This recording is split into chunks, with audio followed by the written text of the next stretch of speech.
朋友们好，这里是大时局，我是芳华。北京入秋，政局转冷，距离中共召开四中全会时间越来越近。南华早报预告，中央委员会将现8年来最大改组，党政军人事他方式震荡。坊间更传中共元老全面掌控中央委员，并推汪洋过渡。传习近平去年已失军权。与此同时，英国驻中国使馆的停水风波、澳洲必和必拓铁矿石遭停购，以及杨澜案被同步放大，外交与舆论成为新杠杆，对习近平形成多线夹击。习近平权力版图能否守住，成为四中全会关键考题。亲北京的香港南华早报10月8号突然抛出一篇颇具分量的报道，提前为10月20号召开的中共20届四中全会预热。报道的重点并不是大家早已熟悉的那一堆落马名单，而是这次全会将出现自2017年以来最大规模的人事改组。官方口径一如既往地强调，这次会议聚焦“15+5”规划和党的建设，但外界的目光全都锁定在高层人事调整上，因为习近平在中共20大后亲自打造的人事架构，这2年几乎是塌方式崩溃，提拔得快，倒得也快，整个党政军系统一片震荡。根据南华早报引述的消息，目前已经至少有9名中共中央委员确定被替换，中央委员会将被迫改组。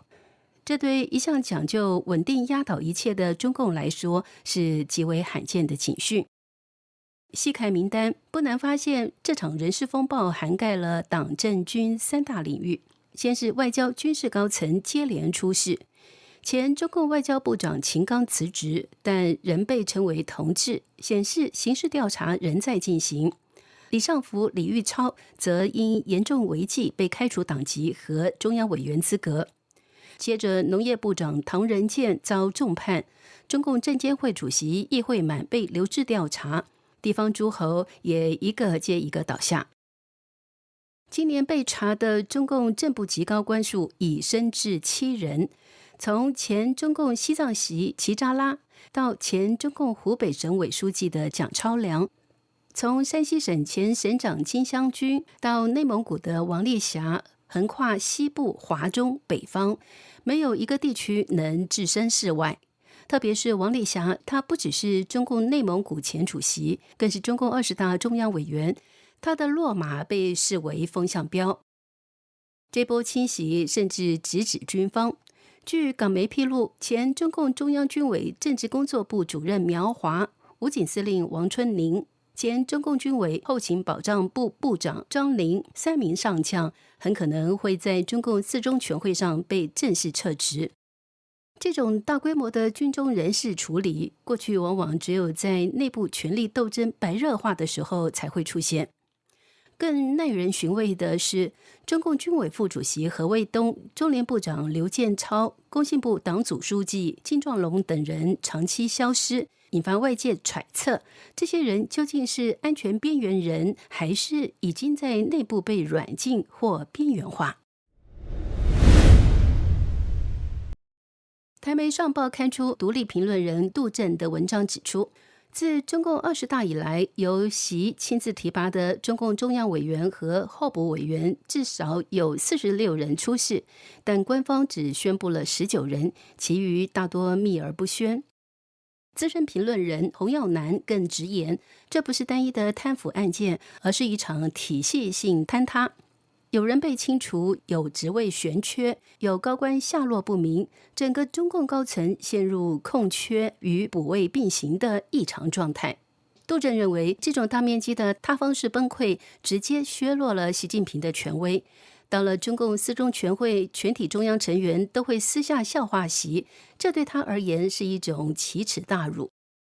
这篇南华早报文章列出的资讯，其实都是公开资料，并没有什么新料。但真正的关键在于，他在中共四中全会召开前10天，刻意释放出人事大地震的信号。这通常不是媒体自由发挥，而是中南海高层的某种内部角力结果。习派与反习派都在抢占舆论先机。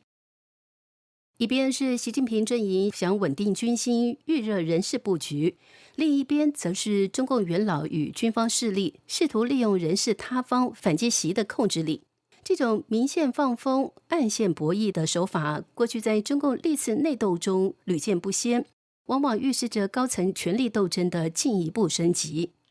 如果说港媒的放风是在舆论场上提前亮剑，那么接下来这一轮则是发生在中共权力的最核心地带——中央委员会。中共四中全会前夜，反习派元老与军方的布局已经远比外界想象的要激进。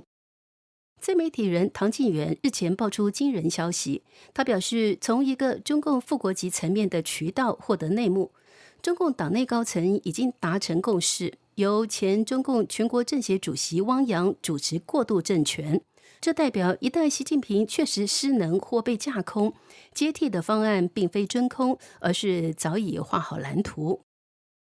更令人震撼的是，这位消息人士透露，元老们已经搞定了中央委员会的205名委员，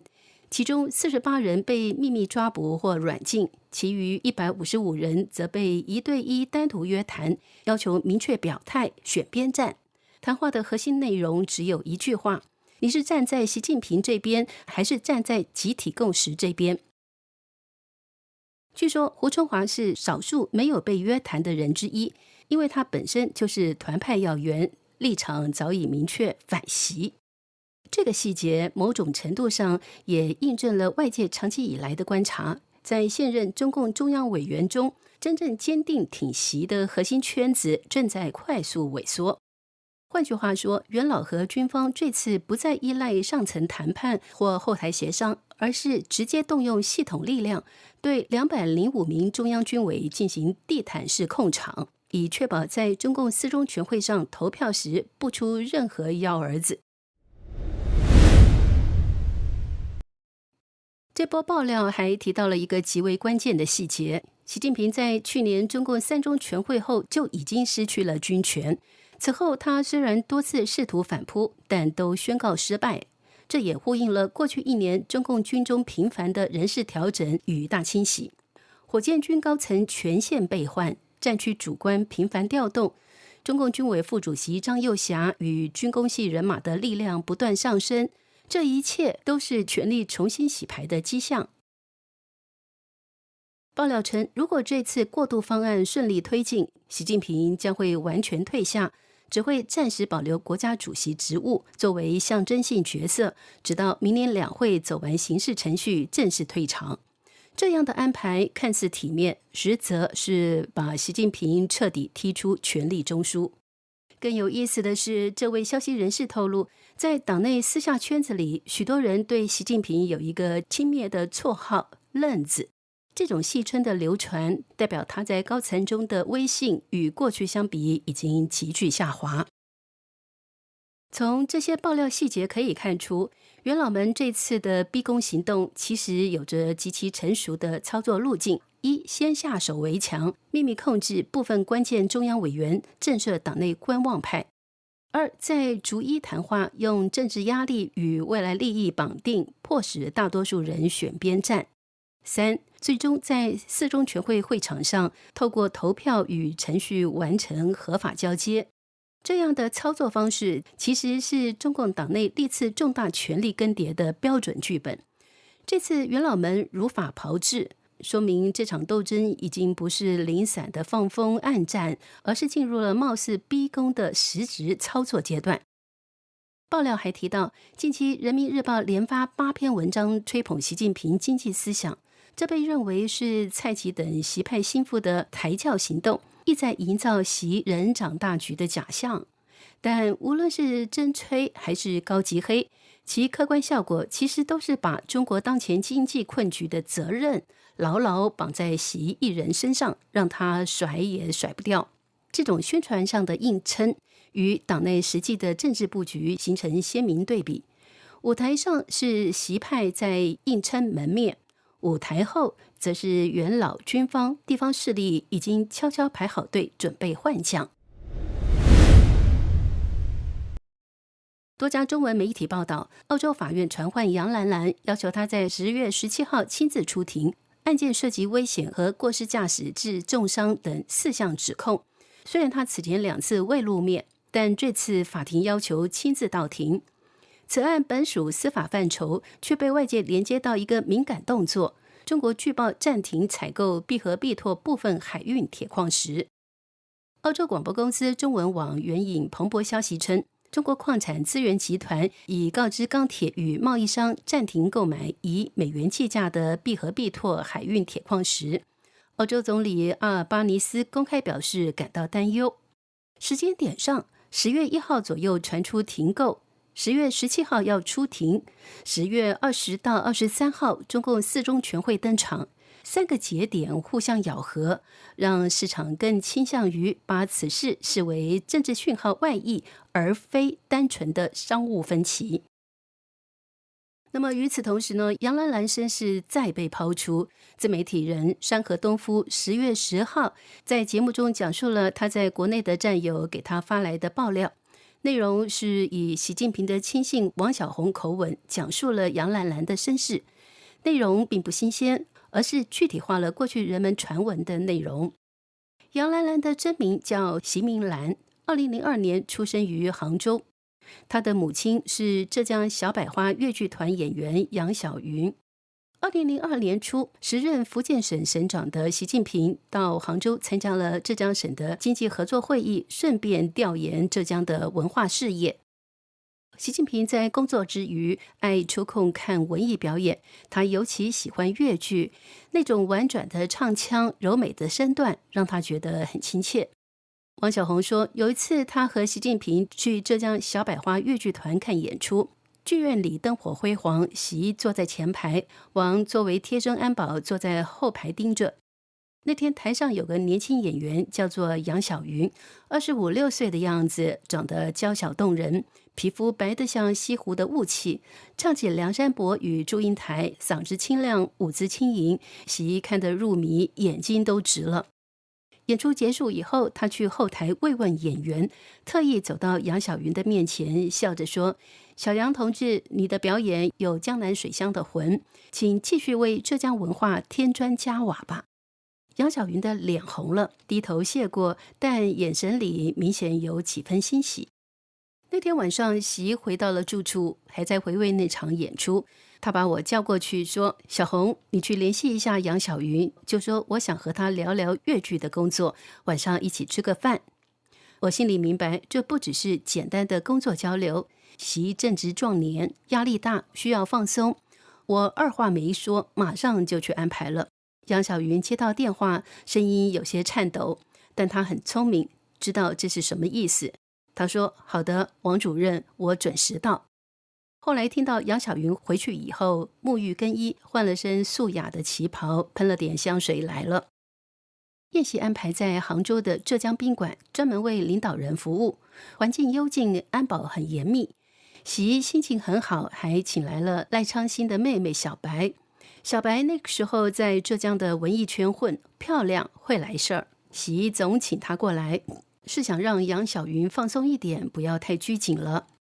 杨晓云和小白分别坐在习总的左右两侧，我坐在稍远的地方，负责保安。习总端起酒杯，先敬了大家，然后对杨晓云说：“小杨，你的越剧唱得真好，舞跳得也好，皮肤白得像江南的云。”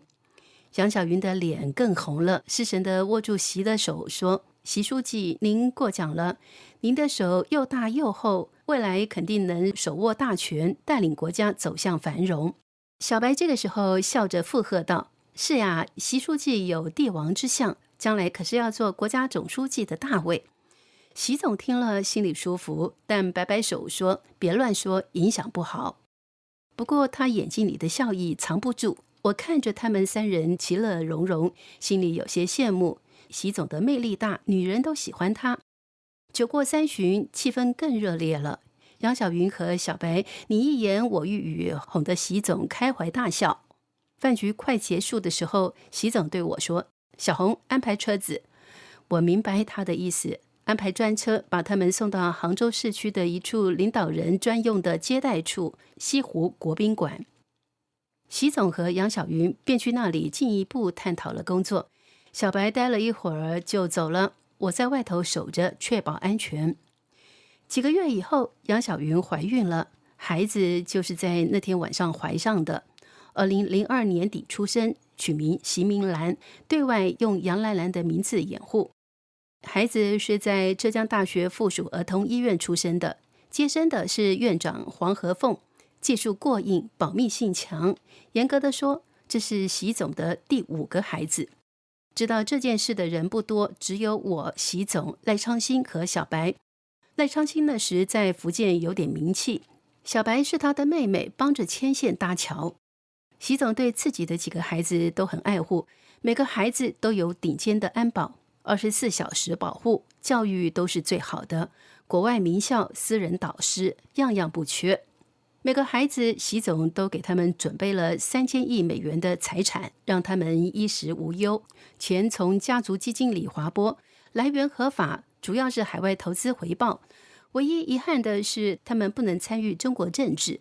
习总说，政治太复杂、太危险，让他们在国外做个富翁，过一个平静的生活。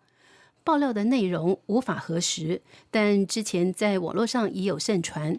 2025年7月26号，杨兰兰在悉尼开着劳斯莱斯逆行撞伤了人，本来只是作为交通事故报道，但之后在华人圈中被热炒，至今不退。从南华早报的大改组预告到杨兰兰案的密集放大，所有迹象都在指向同一个问题：这一回习近平真的危险了。他能撑过4中全会吗？还是会被体面交班？接下来这10天是北京政治10年来最黑暗也最关键的10天，我们会持续追踪这一场秋风政变到底吹到哪一步。这里是大时局，感谢您的陪伴与思考，请订阅、分享并打开小铃铛，一起在动荡中坚守真相，在黑暗中点燃希望。